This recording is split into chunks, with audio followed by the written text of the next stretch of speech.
Welcome, ladies and gentlemen, to Commodity TV. And finally, again, I have a live interview here out of Zurich.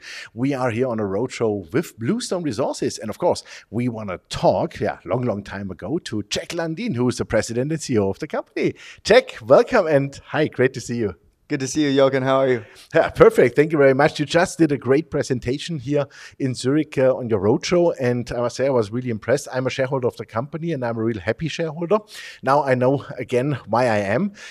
Bluestone Resources. Maybe you remind shortly our viewers what the company is about. Sure, thank you. It was a great presentation, and it was a great opportunity to speak in front of a group of investors before this interview. And Bluestone Resources is a Guatemalan-focused Canadian junior gold developer. So we're focused on developing our Cerro Blanco Gold Project in southern Guatemala.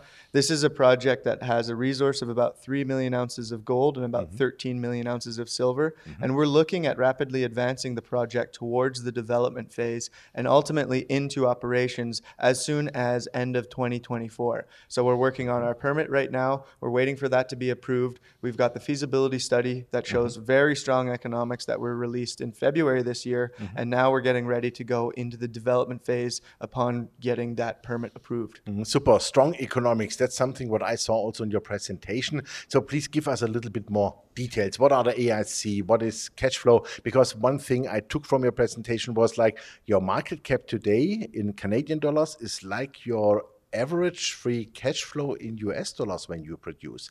It's a bit of a misfit, I would say. That's right. No, we are definitely trading at a steep discount. We believe that we are, very undervalued. The economics showed that this project is capable of producing about 300,000 ounces of gold and 1 million ounces of silver at first decile costs during its peak production years, which are in the first 4 years of production.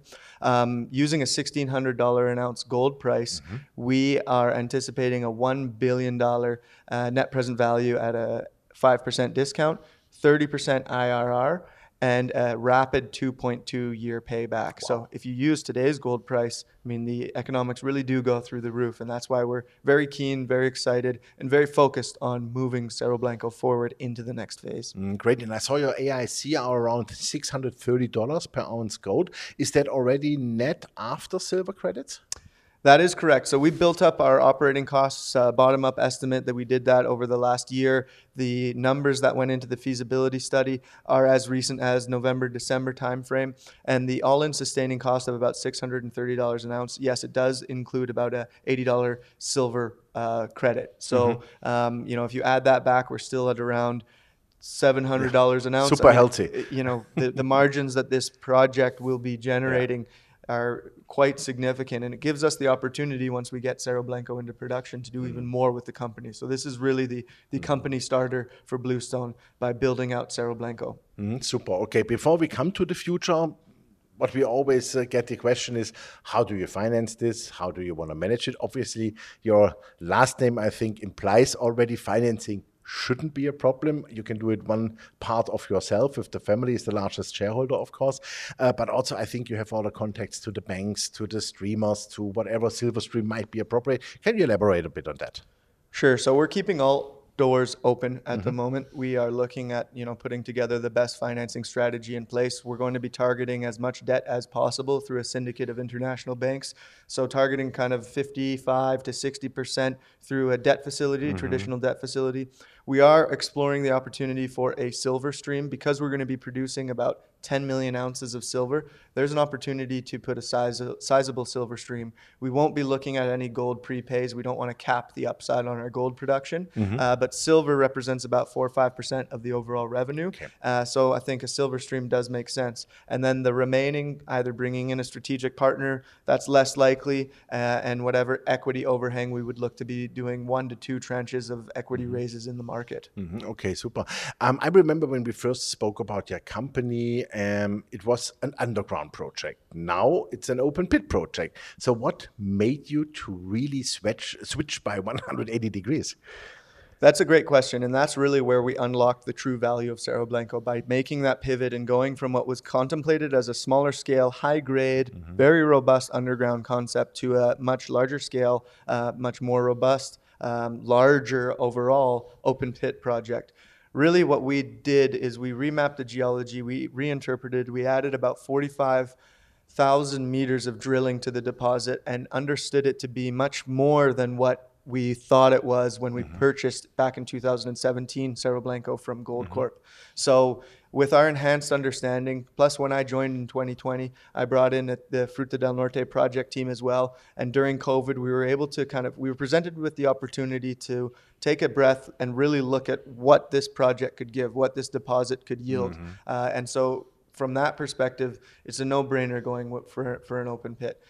It's less technically challenging. It's more economically robust. With the underground, you would be leaving about 1 million plus ounces of gold in the ground that you wouldn't be able to go back and get. So that's not how you maximize the benefit of a resource.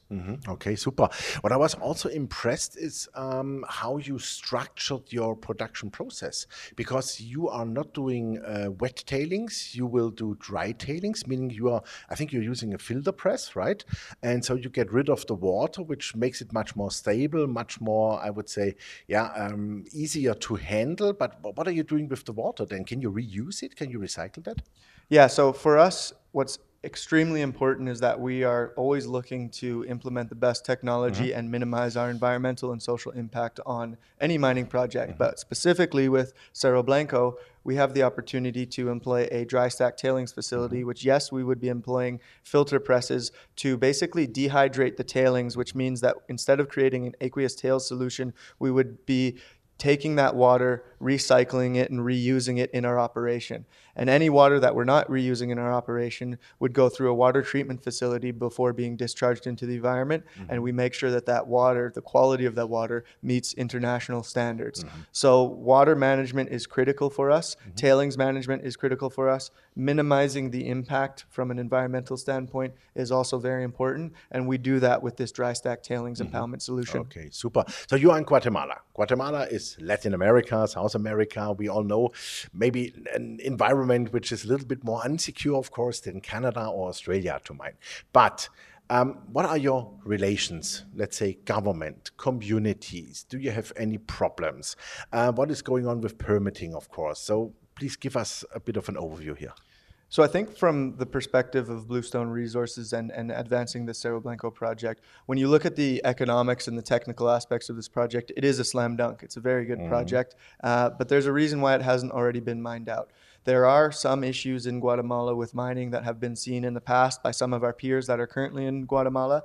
However, our engagement with the local stakeholders and with the national stakeholders, the central government, president, and the various ministers, has been strong. We continue to try and ensure and demonstrate that Bluestone has a long-term approach. And what that means is building capacity and utilizing the local workforce as much as possible and setting up programs like education and training, supplier capacity building, even economic diversification. We put all of these programs in place to try and demonstrate and show that we mean it when we talk about being here for the long term. We want to help build capacity. We want to help change the perception of mining in Guatemala, because mining resources can be a real strong force of good. And we know that because we've demonstrated that in other countries, most recently in Ecuador with Lundin Gold's Fruta del Norte. So, engagement is good, and we will continue to try and demonstrate that we are a transparent company that works with best practices in the industry.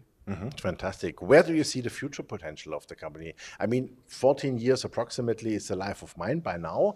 I think you have a lot of potential, but can you describe that a bit? Where do you see the longer way, and what do you want to do with all that cash? I know what you want me to do with all that cash, but so for us, the focus is really to continue to advance the project. We want to get ourselves permitted into the development phase, ultimately into operations by as soon as end of 2024. There's also significant upside exploration potential here, and we want to continue to add resource through satellite pits potentially to the north of the project. And so we'll look to continue putting together an exploration campaign. The deposit does also extend at depth, the Cerro Blanco deposit, so there's an opportunity to go underground at the end of the mine life, but I think there's meaningful opportunity to find another Cerro Blanco to the north of where our deposit currently is. Super. And could you use then your, let's say, processing facilities you have already? Would that be enough capacity, or do you have to add? Right now, I mean, it depends on what you find, right? Of course. But it's always a good problem to have. Yeah, it's a luxury problem. Exactly. So for us, we believe that we would have sufficient capacity in the mineral processing facility that we've designed for Cerro Blanco. But of course, you cross that bridge when you get there. If we have a large discovery that means we need to upsize the processing facility, we would look at doing it at that time. But I think right now, we definitely will have capacity once we get over those peak production years 1 to 4, to add some more ounces through again, a satellite pit or maybe underground workings. It just depends on what the success of the exploration campaign yields. Super. Last question. Do you have enough cash, let's say, to be not under pressure to close a nice project finance, which is in the interest of the company and the shareholders? And who are your largest shareholders? So currently we have about 10 million US in the bank. We've also got a line of credit from my family, the Lundin family, for about 30 million US. We could upsize that if needed. So we are not really in a pressure moment where we need to go out and raise equity. However, we will be timing the market. If we see good share price performance, then we would likely be looking to do an equity raise. As I mentioned, we're looking at the opportunity for a silver stream, and then the debt facility, that's usually the last money in. So we're keeping all of our options open. When it comes to the shareholder base, about 27% of the outstanding shares is owned by the Lundin family. And then we also have CD Capital that has about 11% of the outstanding shares. And 35%, I think, is about attributed to some institutional shareholders. We have a large group of institutions that are following us, that have followed Lundin Group companies in the past, and we're very grateful to have that. Made money. And made money in the past, and we're very grateful to have the shareholder base that we do, and we want to deliver and provide value through the development of Cerro Blanco to all of our shareholders. Fantastic. Then I would say, please deliver, build that mine. Guatemala needs it. We shareholders want to see the mine, and make us happy. I'll do my best. Thank you very much. Thank you very much. Thank you. Yeah, ladies and gentlemen, that was Jack Lundin, the CEO and president of Bluestone Resources. You heard it, a great project in Guatemala, in the mode to be ready for construction. The definitive feasibility is done, fantastic economics. And I think with the Lundin family in the back, financing is definitely not an issue. What is really interesting, what you should keep in mind, the average US dollar cash flow per year is the same as the market cap today. Think about it. I know why I'm a shareholder. Thanks for watching us, and bye-bye from Switzerland.